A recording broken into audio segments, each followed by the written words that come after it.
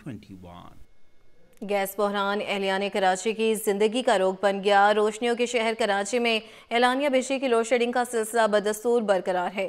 کراچی میں کماری کالونی، منگو پیر، سلطان آباد، ملیر، اورنگی ٹاؤن، نصرت بھٹو کالونی، مواج کوٹ سمیت مختلف علاقے گیس بحران سے متاثر۔ شہریوں کا کہنا ہے کہ گیس مسائل سے کچن کے امور انجام دینا امتحان بن گیا ہے۔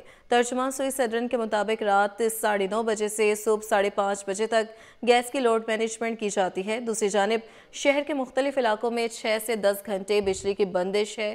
شہریوں نے سوشل میڈیا پلیٹ فارمز پر شکایتوں کے انبار لگا دیے۔ ترجمان کے الیکٹرک کے مطابق کہ الیکٹرک کے 70% فیڈرز بجلی کی لوڈ شیڈنگ سے مستثنا ہیں۔ 30% فیڈرز پر اعلانیہ لوڈ شیڈنگ کی جا رہی ہے۔ جن علاقوں میں بجلی کے اعلانیہ لوڈ شیڈنگ کی جاتی ہے ان کی تفصیلات کے الیکٹرک کی ویب سائٹ پر موجود ہے۔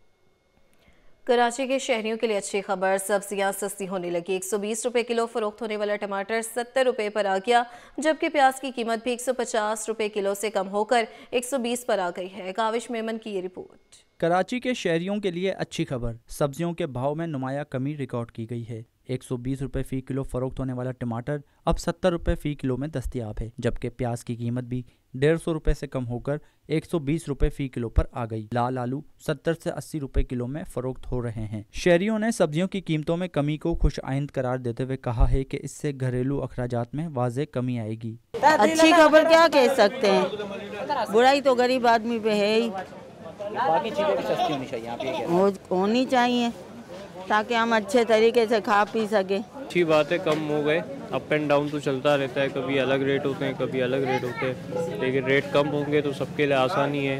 ہم تو یہی چاہتے ہیں کہ عوام کو زیادہ سے زیادہ ریلیف ملے تاکہ غریب جو طبقہ ہے وہ بہتر کھا سکے، بہتر کھا پی سکے، تاکہ باقی معاملات بھی اپنے درست ہوں۔ تو ساری سیلری اگر ہم لوگ اپنی تنخواہوں کو جو ہے نا سبزیوں میں لگائیں گے تو باقی بھی معاملات ہیں دنیا کے۔ دکانداروں کے مطابق اگر سپلائی چین مستحکم رہی تو آئندہ دنوں میں مزید ریلیف ممکن ہے۔ کیمرامین امجد کے ساتھ کاوش میمن، سٹی 20۔ نارتھ ناظم آباد میں موٹر سائیکل میں تصادم سے ایک شخص جاں بحق، ایک زخمی ہوا۔ فیڈرل بی ایریا میں پولیس کا ملزمان سے مقابلہ، 2 ملزمان گرفتار۔ نیو ٹاؤن کے علاقے میں دکان میں ڈکیتی کی CCTV فوٹیج سامنے آ گئی۔ ادھر کورنگی میں شہری سے ڈکیتی، پولیس نے مقدمہ درج کرنے سے انکار کر دیا۔ تفصیلات اسامہ ملک کی رپورٹ میں۔ شہر قائد میں جرائم اور حادثات کا سلسلہ جاری۔ نارتھ ناظم آباد بلاک اے میں رکشہ اور موٹر سائیکل میں تصادم سے موٹر سائیکل سوار جان سے گیا، دوسرا زخمی ہو گیا۔ ریسکیو حکام کے مطابق جاں بحق اور زخمی آپس میں بھائی ہیں، دونوں کو اسپتال منتقل کر دیا گیا۔ سمن آباد کے حدود میں شاہین فورس کا ڈکیتوں سے مقابلہ۔ SSP ڈسٹرکٹ سینٹرل ذیشان شفیق صدیقی کے مطابق 2 ڈاکوؤں کو شدید زخمی حالت میں گرفتار کیا گیا، ایک دوران علاج دم توڑ گیا۔ اسلحہ اور موبائل فون برآمد ہوا ہے، ڈاکوؤں کی شناخت کی جا رہی ہے۔ ڈسٹرکٹ کورنگی میں ماڈل تھانہ تو بن گیا لیکن اہلکاروں کے رویے نہ بدلے۔ عوامی کالونی تھانے کے حدود میں شہری سے ڈکیتی کی واردات، پولیس مقدمہ درج کرنے کو تیار نہیں۔ متاثرہ شہری قربان علی کا کہنا ہے کہ صبح سے تھانے کے چکر لگا رہا ہوں لیکن کوئی سننے کو تیار نہیں۔ جی بھیا، یہ صبح 8 بجے راڈو بیکری اپنا کورنگی باغ سے وہاں میں رائڈ لینے گیا تھا۔ وہاں سے 2 ملزمان آئے بائک پر، گن پوائنٹ پہ مجھ سے 2 موبائل چھینے ہیں، کیش 12-14 ہزار روپے کیش تھا وہ چھینا ہے۔ اب جہاں تھانے پر آیا ہوں تو 3-4 چکر لگوائے صبح سے نا۔ یہی کہا ہے کہ میرے پاس اس وقت موبائل نہیں ہے، آپ رپورٹ داخل کریں تاکہ اس کے بعد میں آپ کو IMEI نمبر وغیرہ یہ وہ جو ہے نا وہ فراہم کر دوں گا، لیکن اس کے بعد یہ درخواست داخل نہیں کر رہے۔ نیو ٹاؤن تھانے کے حدود میں ٹائروں اور آئل کی دکان میں ڈکیتی کی واردات، مسلح ملزمان اسلحے کے زور پر 4 موبائل فون اور نقدی لوٹ کر فرار ہو گئے۔ پولیس نے فوٹیج کی مدد سے ملزمان کی تلاش شروع کر دی۔ Osama Malik, city 21۔ Pakistan national shipping corporation کا بڑا اعلان، PNSC میں 1 سال میں 30 نئے جہاز، 3 سال میں 60 جہاز شامل کرنے کا ہدف مقرر کر لیا گیا۔ مزید جانتے ہیں ہمارے نمائندے بسیم افتخار سے۔ بسیم بتائیے گا۔ آج بالکل بحری ٹائم کے شعبے سے ایک اہم خبر سامنے آئی ہے۔ وزیراعظم میاں محمد شہباز شریف کی قیادت اور وفاقی وزیر برائے بحری امور جنید انوار چودھری کی وزٹ کے تحت پاکستان نیشنل شپنگ کارپوریشن نے توسیع منصوبے کا اعلان کر دیا ہے۔ اس منصوبے کے مطابق PNC کی جو فلیٹ ہے اس میں 1 سال میں تقریباً 30 نئے جہاز اور 3 سالوں میں 60 جہازوں کو شامل کرنے کا ہدف جو ہے وہ مقرر کیا گیا ہے، جس سے پاکستان کی $5 ارب کی سی فیڈ بل میں نمایاں کمی واقع ہوگی اور بحری خود انحصاری کی جانب ایک بڑا قدم جو ہے وہ یہ تصور کیا جا رہا ہے۔ اس موقع پر ایک خصوصی گول میز کانفرنس ہوئی ہے، جس میں پاکستان نیشنل شپنگ کارپوریشن کے جو چیئرمین ہیں، سی ای او ہیں، اس کے ساتھ ساتھ جو دیگر متعلقہ حکام ہیں، KICT KGTL کے نمائندوں نے اس کانفرنس میں شرکت کی ہے۔ اس کے ساتھ ساتھ اس کانفرنس کا جو بنیادی مقصد یہ تھا کہ PNST کی توسیع اہداف کے حصول کے لیے تعاون اور اشتراک کو فروغ دینا تھا، اور میرین سیکٹر میں پائیدار ترقی کے لیے مکالمے کا پلیٹ فارم جو ہے وہ فراہم کرنا تھا۔ جی وسیم افتخار اپڈیٹ کر رہے تھے، شکریہ۔